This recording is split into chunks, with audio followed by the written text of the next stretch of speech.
Well, hello friends, and welcome to my second annual Bold Predictions, where I hope to provide you with an overview of where we're at in this market and some insight into what to expect in the coming months or year ahead. I would like to review three things with you because, let's face it, that's what most humans can remember. Number one, the real state of real estate. What is going on out there and why? Number two, what's up with interest rates? I think we can finally see the light at the end of the tunnel, and I'm fairly certain it's not a train. And lastly, where is the opportunity in this market? Yes, my glass is half full, and it always will be. Frankly, this market has opportunity written all over it, and don't think for a second that the clients I'm working with today aren't taking full advantage of that. Let's roll up our sleeves and let's get started.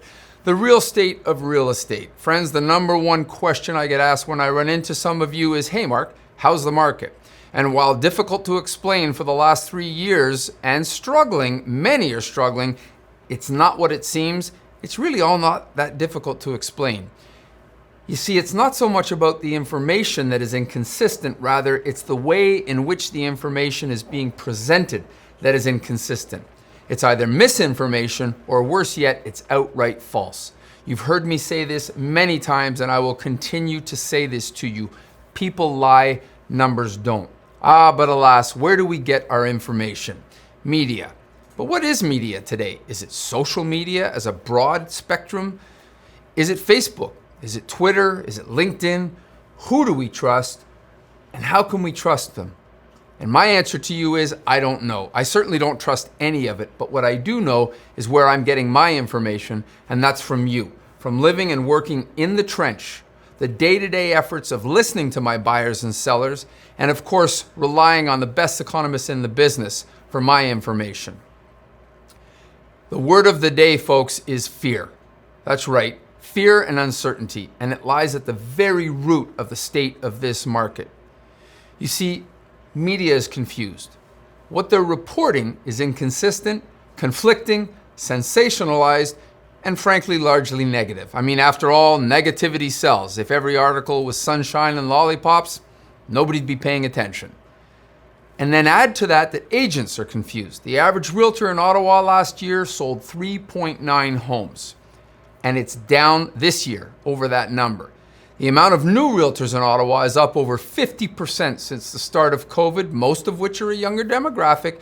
And where are they getting their news from? Social media. I remember when my kids were much younger, I had to remind them, just because you read it online doesn't mean that it's true. More people are working from home, still remote, largely disconnected from the world, and solely relying on social media as their go-to source.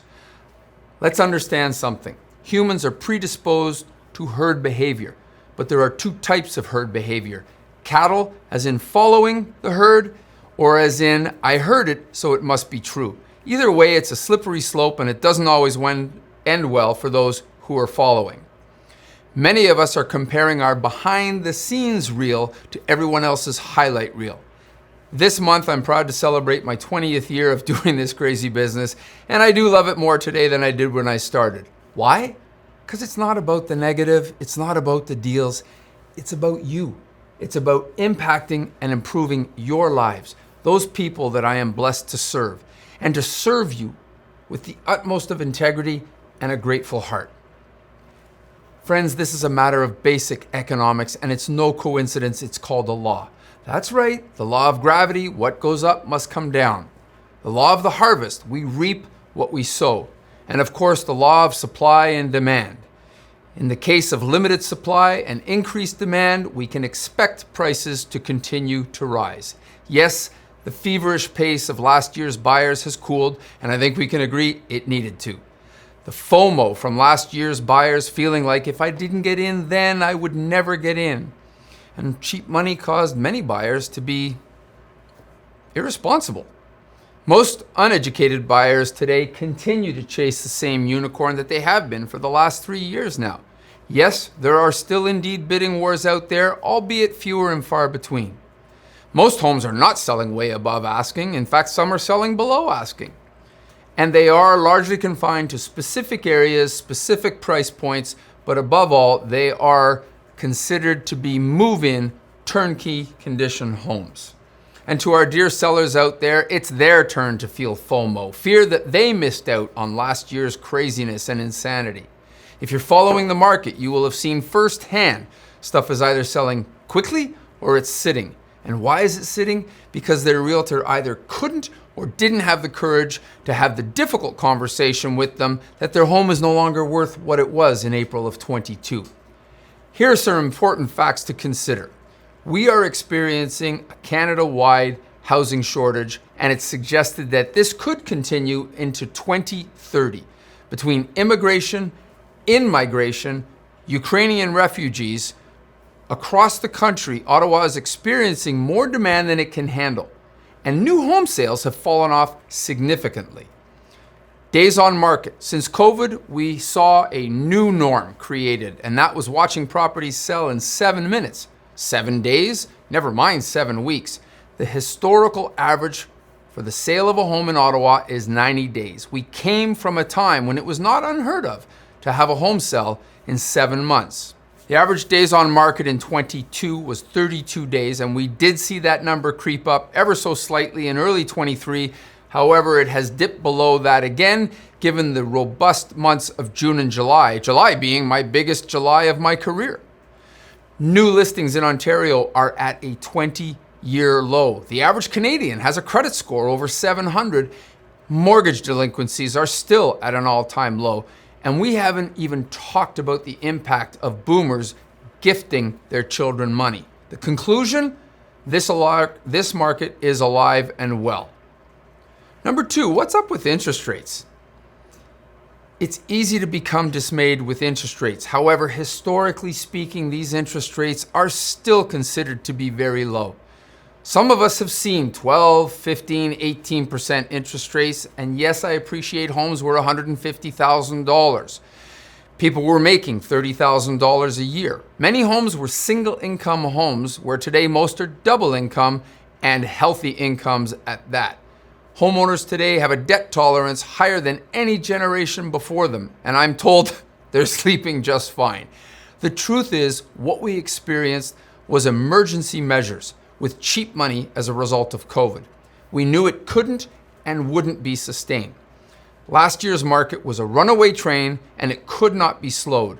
And the only way to stop it was to completely derail it, so the Bank of Canada did just that. With 2 sharp increases, one in April and then again in June, the market came to a grinding halt. And yet, we got through it. With the market surging again in 23, Bank of Canada had to increase the interest rates to set off demand. This is what we know. Feds increase interest rates to offset inflation, which often causes panic and then results in a recession, which releases the pressure. Typically, they overshoot with an increase, and then they take a much slower approach to dropping the rates. A bit like watching a slinky roll down the stairs. It will be a slow and steady decline. Also, economists don't make this stuff up. They don't guess. They look closely at bond markets, spreads, yields, and all indicators are that rates are going down. It's not a question of if, it's a question of when. Whether you agree with it or not, we have likely seen the end of interest rate hikes for this economic cycle and expect interest rates to fall by early 24. I can tell you firsthand that interest rates are not having any impact on home buying. Inventory is the number one reason that sales are down. Supply and demand. Last but not least, opportunity. This market is screaming opportunity. My buyers, we're looking for homes that have been sitting on the market for 30 plus days. Why? Because we know that buying a home is not a process of selection, it's a process of elimination. There is no perfect home. Why? Because we know that sellers are paying attention to the same media everyone else is, and that the sky's falling. So they're feeling a little bit panicked. And we know that finding value is possible in this market, where we're not necessarily getting into a bidding war. We can submit a conditional offer, we can negotiate offers. So is it really more difficult today to buy a home? Where are you looking? Who are you looking with? What are you looking for? And most importantly, are your expectations realistic? For the first time in history, the millennial and Gen Z demographic have now surpassed the boomers, representing over 42% of the population. And what do you think their number one goal is in life? That's right, owning a home. Sellers, what about our dear sellers? For the first time in history, sellers are staying in their homes because they're married to their rate.